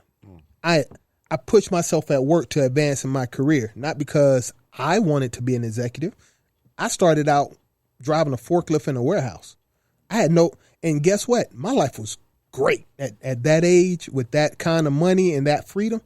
I didn't need a house with 4 bedrooms. I didn't need a 4-door car. Why? Because it was just me. When I got married, my need to provide for my family motivated me in ways that my own self-motivation wasn't going. So motivation is one. Yeah, I would have never pushed to do the things I had to do to be a good husband if I wasn't married. I just didn't need to. I didn't need to grow up. I could have stayed immature. So that motivation to be a better man that's important. You don't know how important it is until you got your kid, until you have children, and you holding a kid, and the girl in the hospital room with you isn't a girlfriend or a side chick. That's your wife, the mother of your kids, and you holding your kid, and you know that you gotta go forward into the future with this responsibility. So that was my motivation. I won't lie, a lot of this, you take it for granted at the time because I was young. I didn't know how much weight that was going to be, but it didn't matter because I accepted that responsibility. So that's first thing. I got motivation. The second thing, it can't be stressed enough. Companionship. Once again, we can all talk all we want, and I've said this in another show about the investment stage of your relationship. It's always going to be hard in the beginning, but you are going to invest in that relationship so that in your 40s and 50s, once 4 seasons. 4 seasons. Okay. As you go through the seasons of your life, certain parts are going to be better than others. And right now, I don't believe in relationships. I don't believe in marriage. I just don't. But now that I can afford to take trips to XYZ places, who am I going to take? Some rando I just met at McDonald's? The person who was with me struggling for the ability to take these trips isn't with me to take these trips. That at the end of the night, you think about that. That investment in your life and your future, like I say, it's legacy, but that's how I see it. You invested in me early. You struggled with me. I know the third thing would be loyalty. Cheating doesn't bother me because you know what? I ain't never seen nothing but cheating. As long as you show me enough respect to keep it out of my face, let's be 100. What you don't know don't hurt. You can argue that, but the point is, No. I'm not saying it's right. I'm not justifying. But you don't know. No. Wait. Time out. Until it hurts you. No, because I also understand. I understand that 30% of children, when they do paternity tests, turns out the man is not the father. 30%. That's real. Bruh, that's 3 out of 10 anyway. But at the same time, at one point, like you said, your part's going to stop working. And when your parts start working, or when her tits done fail and her ass is sagging, and you can't get a hard on for her to save your life, you still like her. You still look forward to seeing her smiling at you across the breakfast table. And you're not really going to get that from, once again, a rando you met at the club, and you look goofy as hell trying to meet somebody at the club at 45 and 50. You can do it. You don't want to. So that's it. Motivation, loyalty, companionship. Let's see if I come up with another one. It is going to be that financial support. We did a show on this about who benefits. The cost, you can do more greater things financially with a partner who is on your program. If it's just random, how much does it cost you to go to the grocery store? It's really going to cost. If I go to the grocery store by myself, it's going to cost me $100. Right. If I go to the grocery store for me and my girl, or vice versa, it's going to cost $150. It was only $50 more. We just saved that was a 25% savings for both of us to survive. And where did that 25% go? Bank account, trips, car, future, whatever. It is actually and truthfully financially smart to get married with the partner who is working with you. So, you broke it down well, but that's it. You broke it very well. Yeah, but that financial piece for me is if you can get a partner who who doesn't plan on cashing out, bruh, I could open up businesses, baby. You go to work and all the money you make gonna go into this bank account and we're gonna open up a laundromat. And also, that's possible when you're married. It ain't possible as a single person unless you make significant amount of money. Broke people can come up with two incomes working together. Hispanics do it all the time. Asians do it all the time. Preach. So what I say, loyalty, motivation, companionship, and the finances. That fifth piece is harder because you don't know what the end of your life looks like. Kevin Samuels has a thing, buy a dog, die alone. And this is just more than just companionship because I do want to share my time with somebody. But as I found out, even as I've gotten older, my friend group has shrunk. So when I graduated from high school, I would have told you I had 50 people I'm going to die with. That number is not the same, bruh. At the end of your life, when my grandmama when my grandfather died, my grandmama went through hell as far as emotionally because she was just left with her kids.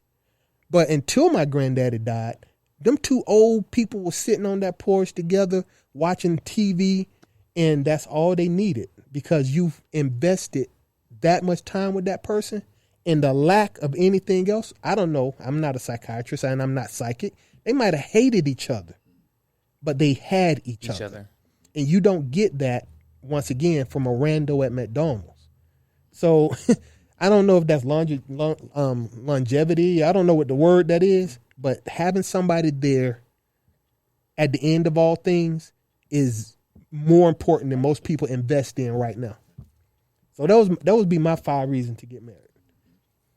Yeah, follow-up question, sir? No, I mean I'm just soaking it up. Yeah, I'm just soaking it up. To be honest with you, I really appreciate all the ideas and everything that was said on the table today. Being the Lone Ranger here, it's learning also for me, and it's giving me some more maturity and understanding what is needed not only from me but what I'm looking for. Okay. Definitely, and I'll say this too, if you don't take nothing away from everything that we all said today, think about your marriage as far as building a house.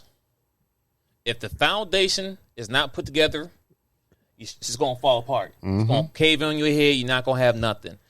I can't recite what he said, though, but me and my wife, Jesse. Hey, rewind the video. Right. But, you know what I'm saying? Like, one thing we say is, like, divorce is not even a conversation. Mm-hmm. That's off the table. You know what I'm saying? We got to figure it out.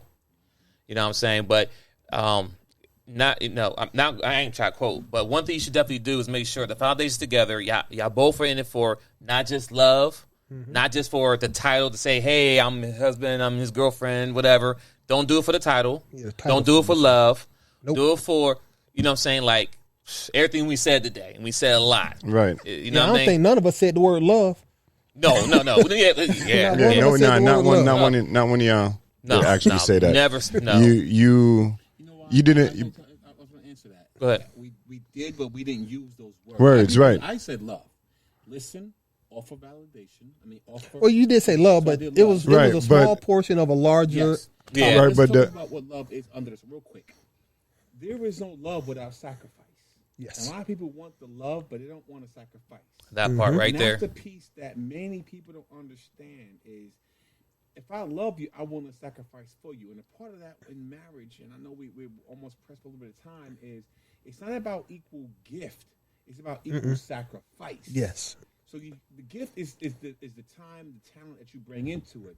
But look at the sacrifice that one has to give or to displace in order to give that gift. of whatever that time is, the money is. Like you said, you sacrifice a lot of your health. Yeah, I call that the investment. But that's what it is, the sacrifice. So I think that's a piece that we didn't really say the word love, because I guess that's not really in our language as men. But we are really saying it through the actions, because love is a bunch of actions. Exactly. Not a bunch of feelings. And love has gotten a feeling connotation in our culture, in our society, that it's too intangible. But sacrifices, things that you can check off. I went to work this many hours. I slept this many hours. I did this. Those are the actions that make up the love soup. That's the sacrifice you made. You said, I couldn't be there because I was trying to do this, I was trying to do that, and I'm trying to do this, and I was doing that. That's the sacrifice. I took that L for the long run. It was I took an L so that you was able to have a good party with your girlfriends, but I facilitated and I bought you the gifts, but I had to go to work to pay the credit card bills for the stuff you did. Ooh, take them back to the store, and I won't do that much overtime. But it's all about the investment. What you said, though, I like how you said, when you said earlier, is like, do you want my time or do you want my money? Never really crossed my mind. That's something that you should have a conversation up front. Yep. Because you, I think we all heard it. Us three heard it at one time. You're never around. You're always working. Yeah, I hear it now, so I understand too. Yeah, but I'm saying, but it's different. It's different once. Yes. You cross that threshold. Once you cross that threshold, it's different now. And that's just something, and that's a good thing to say, like what you said. Like, just tell me which one you want, because whatever you want, I'm gonna do. And then when you say, "Well, I want your time," okay, I can make it happen. But now you're gonna have to make sure you hold your weight, because if you want this, you want to be stay home all the time, then you want to do X, Y, Z. I mean, I love it. You know what I'm saying? Take you here and go X, Y, Z, but I can't do it on one income. And it's crazy because I mean, in all actuality, I've never looked at it like that until you said it, to be honest with you. Oh, well, we don't know it. See, that's the problem. Nobody ever said it to me. That's why this conversation that we're having right now is so dope, because he's dropping the gems, but think about it. I didn't know about it. Seth didn't know about it. You didn't know about it. There's a million people out there who don't know these conversations need to be had before marriage. Oh, I got one more thing to say. Go ahead. If it's not a benefit of marriage, but it's a requirement of marriage. Men don't do this enough. As you stated, you told her you couldn't have both. Learn to ask for what you want and expect it. Don't just keep going along to get along. Happy spouse. I mean, happy wife, happy life. Yeah. Don't believe any part of that. No. Because happy spouse, happy life. Yeah, because that's the model, right? Yeah, because that'll put you in a position of doing 30 and 40 hours of overtime to try to make her happy, and yet you have to ask her, babe, did you wash my shirt for work? And she'd be like, I was tired. You can't. And if I didn't set that expectation up front, you don't think you owe me clean clothes, and you expect me to pull the weight to keep the house going. So just make sure you learn how to ask for what you want, and be real about it. It's realistic. I required this for me to be comfortable in the relationship. If you can't do this, that's negotiables and non-negotiables. Exactly. That has to be have addressed. Have those out early in the game. I learned that after my marriage. Like I say, I negotiated.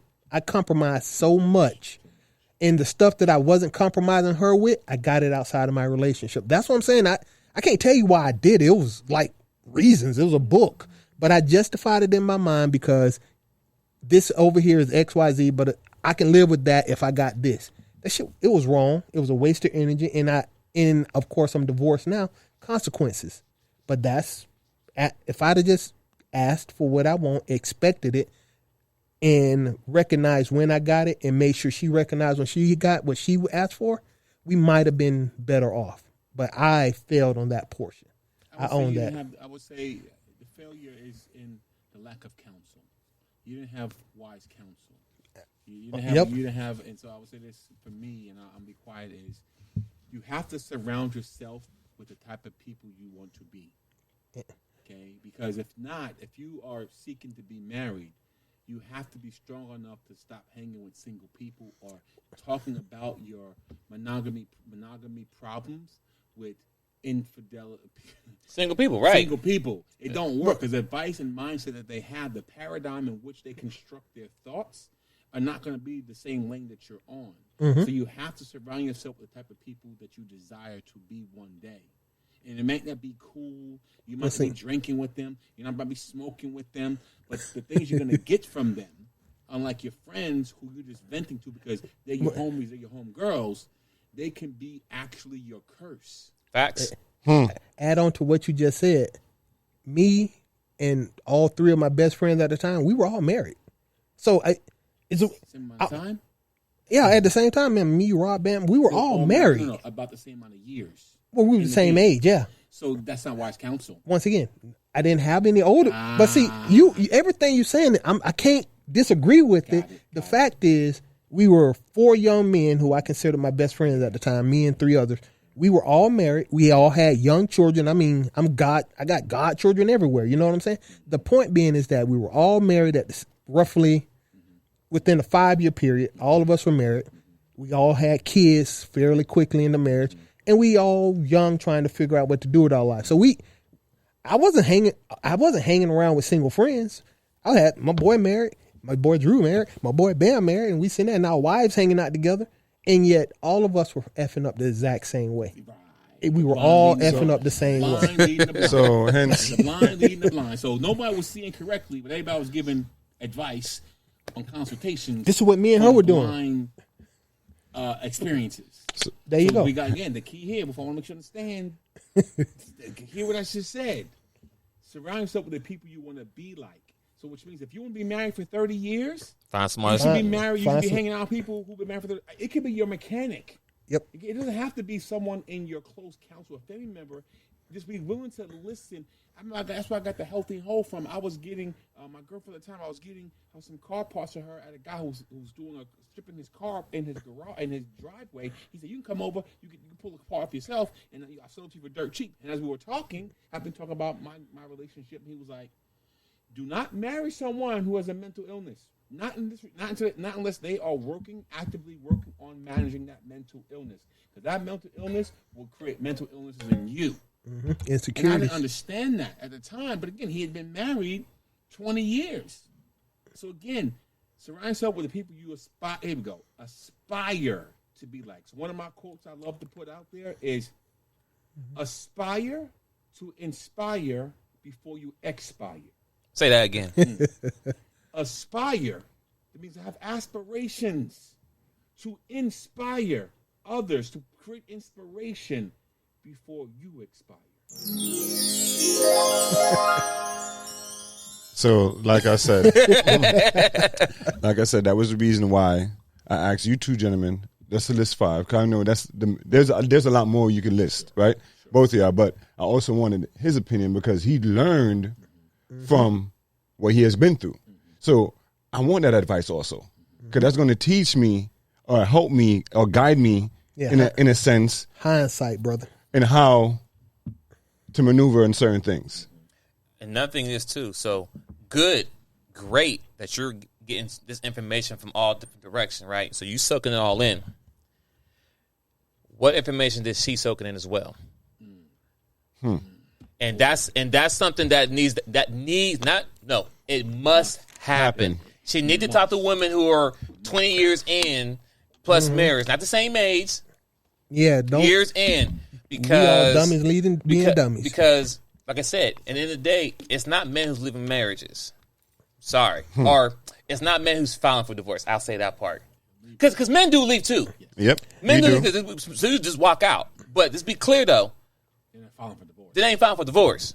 So guess what? If a man walks away from his wife and kids, XYZ, right, and he's still making good money, and he go down the street and get hit by a car, guess what? His family's still good because she's still legally married to him. Mm-hmm. That's a benefit for the woman, not for the man. That's a benefit for the woman. But the point I'm trying to make is, the point is she's still covered and the kids still covered if he decide to leave, even though he ain't in the house physically. But the women overall need to have conversation. She need to talk to someone else before, because you're not just her mama and them. Yeah, like you're getting information from all sides. All but her friends, bro. Because the thing is, them. Yeah, because you can't do it yourself. You can't do it yourself. You can have your third eye open and hers still shut, Because it's going, you're going. Oh, it's clash. Yeah, it's not going to work. So she needs to be able to either sit here and listen to the show as well, or find women who are married for long years. And they don't got to be successful because, once again, just people being married for 20, 30 plus years, they had the ups and downs, but they're still together because the bigger picture. In this day and age, in 2021, the marriages is different from what it is. Women don't value, the value of marriage has decreased from what it was back in the 60s and 70s. I'm sorry, it's a fact. Women are breaking up marriages and leaving homes just so they can get a check. And then, when the father's not in the house, there's chaos. Yeah. That's why we have all these little, I'm not getting into it, but that's why we have everything going on in the world right now, because we don't have men in these houses raising these young boys. Yeah, that simple. Go ahead. You remember I had that argument months ago? Yes. We need to have a whole show with you talking about appraising, because it's a lot of stuff that I said, but I was defensive from a male point of view, trying to talk to a I'm going to say feminist about, let's call it like it is. Talking to a feminist, because you can't try to justify that kind of stuff without taking into the fact that these facts happen. This circumstance is where we're at because these things happen. A lot of conversations that you have, they always try to leave out, and I say I'm saying women at this point, men versus women in these conversations, especially with the father not being in the house, is because you don't want to take into the fact the holistic situation. Your personal anecdotal situation isn't the fact. That's your fact. As you said, the numbers don't lie. I might say I got divorced and I had this right here, but my divorce was irreconcilable differences, which at this point is running about 90% of all divorces that are filed are because of irreconcilable differences. That means nothing. You got divorced for no reason you couldn't have worked out. You might have got beat on. You might have got raped. You might have legitimate issues. Doesn't matter. The number says 90% under that. Unless you can unpack that, if you just keep slapping that Band-Aid on top, you could die from an infection just because you put a Band-Aid on top of something that needed to be dealt with. Right. Cleaning fast. So I think we should have a conversation, because that appraising women and men not being able to praise, how 85% of young black men are raised in single-parent households led by the woman. That's fact. You can go to websites. 85%. Where are men going to learn how to appraise women when my mama has on fake nails, fake eyelashes, fake hair, and a BBL? And that's what I see every day. And so twerking it and popping on OnlyFans. And that's what I see. And now I'm supposed to praise a woman based on what? Because I got zero factual basis of appraisal. So I want to talk about that. We need to end this because it's like 2 hours long. I'm gonna say one more thing. I'm gonna say one more thing. Another one. Hence the reason why I asked for 5 from y'all. Why? Because if I go on YouTube, the first thing I see is a girl dancing, right? If you go on Instagram, the first thing you see is the fake lashes, the hair. I'm looking past that. I need 5 reasons or 5 opinions that I can dissect myself to make it work for me. Because what works for you works for you. What works for him works for him. Yeah, we need a chalk. So that's why I asked for those 5. And I appreciate y'all. And I love all 3 of these black kings on this show right here. I appreciate y'all. Thank you, sir. You're welcome. Once again, I want a disclaimer. I was black pill as hell towards relationships after I got divorced. I am no longer that way. I want relationships to work. I just don't think I want to bring the government into it, because the government gives a back door that without that incentive to leave, you might choose to stay versus cashing out. And then like my ex, I'll be honest, I got that phone call. How you doing? Maybe we can work something out. What you up to? Yeah, it's nice to have that conversation that you done cashed the check. Return the money, and then we can try to work this out. Yeah, get a refund, and then I want to retire again off of this. I want to double dip. You know what I'm saying? 'Cause I can't trust you, boo. You already cashed out one time. I've ran the streets, boo.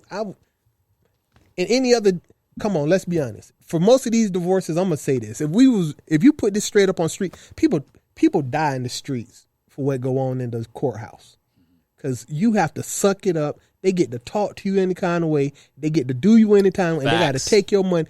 In the street, you be like, yo, if you did this on the corner of Crenshaw and Fifth, I'd have just shot you and walked away. But now I'm in the courthouse begging you not to take more from me. Anyway, like I said, I just think we should end this one, not because I don't like this long, but I do want to do another one because you got things to say. All right. So, anything closing remarks? We close out here. No. Thank you for having me. I appreciate you guys giving me the opportunity and the platform to kind of put some of the things out there that we normally don't talk about, that we really need to talk about within the community, especially us as men. Again, this is something that is really, really, really, really needed, and that I think once we really get the traction that you desire, I think we will begin to change those numbers that we're talking about that are fatal numbers for our community. Fatal. Yeah, I use that word purposefully. Fatal. And we understand it. Back the other way. Rome wasn't built in a day, so I can't expect it to happen overnight. But I think the more people who chime in, the more people who tune in, the more people who take these conversations back to their own honeycomb and be honest with themselves, I think we'll begin to find the answer if we continue to dig deep enough. Nice. Mic drop. Well, ladies and gentlemen, thanks for tuning into the Chop Team. I'm your host, Twins Inc. with Seth the Dark Child, and our guest, Chunky the Don, the Sage. Listen to this man. Wisdom. We out. Peace. Peace.